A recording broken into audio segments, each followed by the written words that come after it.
વાત કરીએ તો ગાંધીનગર લિંક રોડ પર બની રહેલા સંપનો મહેસાણામાં વિરોધ નોંધાયો છે। શહેરના નવરંગ ચોક વિસ્તારમાં પીવાના પાણીની શુદ્ધતા અને નાગરિકોના આરોગ્યને લઈને સ્થાનિક રહેવાસીઓમાં ભારે આક્રોશ જોવા મળ્યો હતો।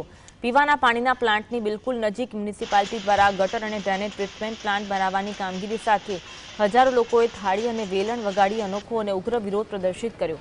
આગામી દિવસોમાં કામ કાયમી રદ કરવાનો લેખિત નિર્ણય લેવામાં નહીં આવે તો આંદોલનને ઉગ્ર બનાવવાની ચીમકી પણ ઉચ્ચારવામાં આવી છે। અધીમા મંદિર પાસે જે પાણીનો સંપ છે એના બાજુમાં ગંદા પાણીનો સંપ બની રહ્યો છે, એટલે ઇન્દોર અને ગાંધીનગર જેવી પરિસ્થિતિ ન સર્જાય એ માટે અમે વિનંતી કરેલી હતી કે આ સ્થળ બીજી જગ્યાએ બદલો। એના બને એનો વાંધો નથી, પણ પીવાના પાણીના બાજુમાં સંપ ન બને એના માટે અમે વિરોધ નોંધાયેલો હતો।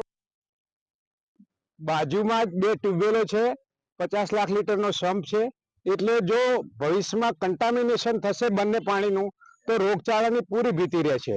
અત્યારે નવું સ્ટ્રક્ચર હશે તો કદાચ ખબર નહીં પડે, પણ કાળક્રમે જ્યારે પમ્પિંગ સ્ટેશન 11 મીટર ઊંડું છે તો એમાં તો સદાય ગંદુ પાણી ભરાયેલું રહેવાનું છે।